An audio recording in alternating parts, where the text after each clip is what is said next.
మేమేమి ప్రభుత్వానికి వ్యతిరేకం కాదు.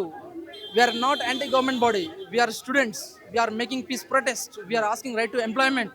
కాబట్టి ఈ భావనతోనే మేము గౌరవ ముఖ్యమంత్రి వారికి సూచన చేయడం జరుగుతూ ఉంది. క్యాలెండర్ ఎంత త్వరగా రిలీజ్ చేస్తే అంత బాగుంటుంది. ప్రభుత్వం ఇచ్చినటువంటి హామీలనే నెరవేర్చమంటున్నారా, లేకపోతే ఇంకేమైనా ఎక్కువ అడుగుతున్నారా మీరు? ఇప్పుడు మనకు కావాల్సింది మెయిన్ ఏంటిది? నీళ్లు, నిధులు, నియామకాలు.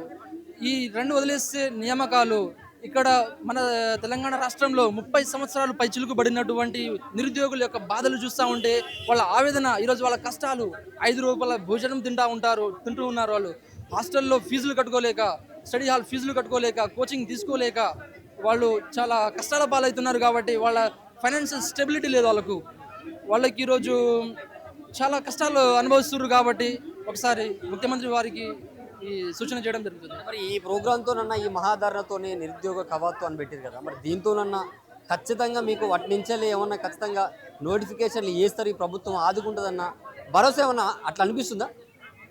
100% అండి. ఇది ప్రజాపాలన అన్నారు కాబట్టి అందరికీ స్వేచ్ఛ ఉంది, అడిగే హక్కు మనకు ఉంది. Right to question, we're interrogating. ఎందుకనంటే ఈరోజు ప్రభుత్వం 100% ఇస్తుందని నేను అనుకుంటా ఉన్నా. ఎందుకనంటే మన ప్రభుత్వం ఏర్పడిందే మన నిరుద్యోగుల వల్ల. కాబట్టి వాళ్ళని ఆదుకుంటారని నేను కోరుకుంటా ఉన్నా. నెక్స్ట్ ఏంది మరి? ఒకవేళ ఆదుకోకపోతే నెక్స్ట్ స్టెప్ ఏంది నిరుద్యోగులకు? ఇప్పుడు నిరుద్యోగులను ఆదుకోకపోతే వాళ్ళ ఏజ్ బార్ దాటుతూ ఉన్నది. ఎవరికైనా ఆవేశం, రోషం ఉంటుంది.